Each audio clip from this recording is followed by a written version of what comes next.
tervist, head uut aastat kõigile vaatajatele ja jälgijatele.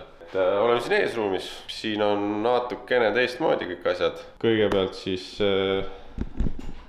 siin istub meil assistent, keda hetkel ei ole, aga ta istub siin, võtab teid vastu ilusti. Siis siin on uued riiulid, laiendasime oma tootevalikut siis. Siin on siis lõdviku valik, suurem alumiiniumpõlvi. Kes veel ei tea, me oleme Tartus, Ravila 57. Võite tulla uudistama. Siin on nüüd laomees meil, Karl Martin, on need hinnad isegi välja pannud ilusti. Et see on ka päris suur töö olnud, et see laosüsteem tekitada. Ühesõnaga, mingisugused siuksed jabura mõõduga üleminekud asjad, mida on küsitud, oleme nagu lattu võtnud ja enim kasutatavad põlved ja torud ja siin on kindlasti Maxeku, igast süütepooli, F-Miki kraam, siis Hiina Garretti replikad, analoogid, Turbosmardi asjad, Suvi Performance'i Gasseri edasimüüjad oleme. Siit saab muidugi silindreid ka, anname kõik stutsid kaasa. Jah, siin on spalliventikad, igasugune lai valik. Ladu on ka suureks läinud, et toda ma ilmselt näitama ei hakka. Aga jah, saate tulla koha peale vaatama, e-pood on ka, nagu ikka tuunestuudio.ee, sealt saate ka vaadata, otsida endale. Küsida tahate midagi, siis on siin see telefoni number või siis ma äkki panen meili ka siia. Aga lähme äkki töökotta, räägime, mis meie driftikatest on saanud võib-olla ja vaatame, äkki tuleb veel midagi meelde. Lähme töökotta.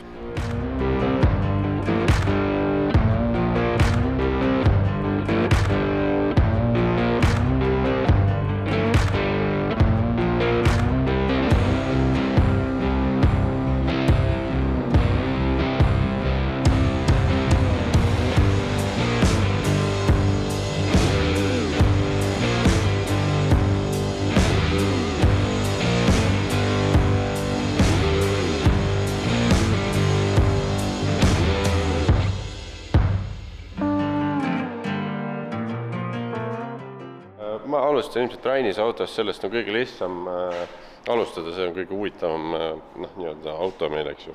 Eelmine kord, kui te nägite, siin ei olnud tagasilda all, pill oli aluste peal, on ju. Et nüüd on 3.0 diisli sedaani, siis tagasild siin all, alumiinium täis pukside peal, mingid Poola kaikad regulitavad siin taga. Ja samamoodi toruraam sai tehtud, amordikannud truukoilide jaoks ringi tehtud. Et kõik ilusti ära mahuks 3 mm plekist. No siin on vaja veel nipet-näpet teha, auke asju kinni lappida veel. Samamoodi see taguots, eks ju. Tagaosa tuleb ka täis fiibrist, et proovime selle jäädvustada teile, kuidas seda teha. Siis siin ei olnud, eks ju, täis puuri või õigemini kaar oli sees, eks ju, aga seda ettepoole minevat osa siis ei olnud. See sai ka ilusti siin lisatud, eks ju. See puur veel arvel ei ole, et nüüd tulebki EAL-i mees kutsuda ja nüüd see tüüpiline Androidi kasutaja, vaata. Vaata, ma panen mute peale. Ühesõnaga EAL-i mees tuleb siia, vaatab üle, teeb pildid ja ütleb oma kommentaari, kas on vaja midagi muuta. Aga me oleme puure teinud juba ja me teame, mis on nagu vaja teha seega. Sellega ei tohiks probleeme tulla. Kes muidugi esmavaatajad on, ei tea, mis mootor siin vahel on, see on siis 2-liitrine M111, millel on GT28 külge pandud turbo. Ja täiesti lahti võtmata mootor tegi etanooliga 310 kW rattast. Dünos käis ta nüüd novembris, et tegelikult seda te veel ei teagi, aga selle autoga sai käidud tiirul. Tegime siukse enda sellise päeva, et sponsoritele tänasime neid ja tegime sõite neile ja Lain tegi sõite. Aga nüüd panen selle video siia ja siis räägime sealt Laini autost edasi.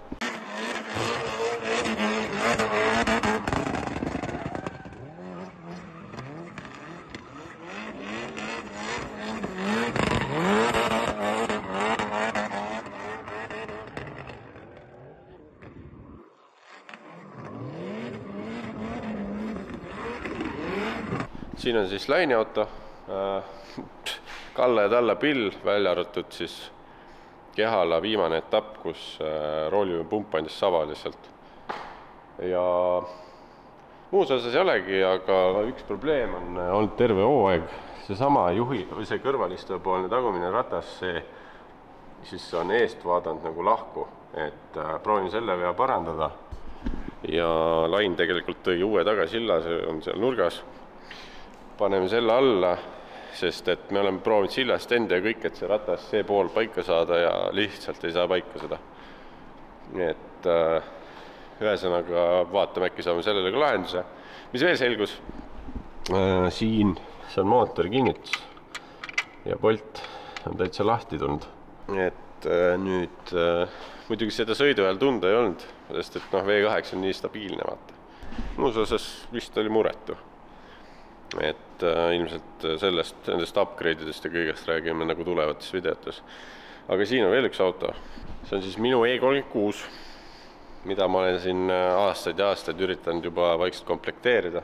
Kui ma ta nüüd sain, eks ju, õigemini mulle kingitida sünnipäevaks, siis siin see puuri tagaosa ei vastanud nõuetele, ma tegin selle ringi kõik.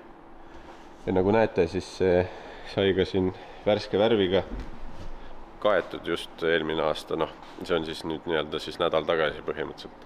Ja see puur on nüüd arvele ka võetud, EAL-i mees käis üle vaatamas, tegi pildid ja sain puuri passi ilusti. Ja see on nüüd täitsa õige puur, arvele võetud kõik. Ja täitsa minu arust see värv on nüüd, ma ei tea, kas ma nüüd saan seda siia ilusti jäädustada pildina, ma proovin heledust juurde panna, aga ma alguses arvasin, et on Amazoni värv, aga ei ole. Ta on tegelikult Volvo 240 ja 260 värv. Copper, bronze, metallic ja värvikood oli vist 120 äkki, kui kedagi huvitab. Et mingi suur saladus ei ole. Et väga ilus värv on. Võib-olla siin videos ei näe nii hästi või ei ole nii hästi nagu aru saada. Ma äkki näitan kapoti alla ka, siin on üksjagu tehtud tegelikult. Ja mis meil siin vahel on? See on 8-klapine Volvo Redblock 2,3 liitrine. Mis siin siis praegu kõik tehtud on see, et mootor on tõstetud püsti, PEM-i kast on Volvo koja otsa keevitatud, kollektoriga on alustatud 2 wastegate'iga, siis sisselase tuleb custom.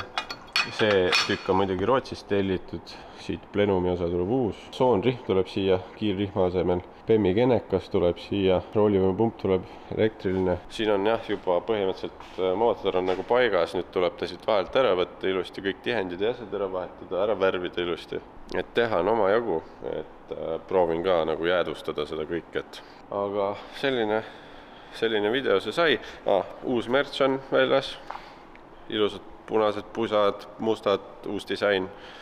Võite nagu pilgu peale heita meie veebilehel. Aga selline lühike vlog siis, või mis lühike, ma ei teagi, kui pikk ta tuleb. Nagu eelnevalt öeldud sai, siis olge tublid, head uut aastat teile. Loodan, et see aasta tuleb veel ägedam. Ja jah, olge muhedad, jälgige meid, subscribe'ige, likeige ja nii edasi. Näeme siis uues osas. Tšau!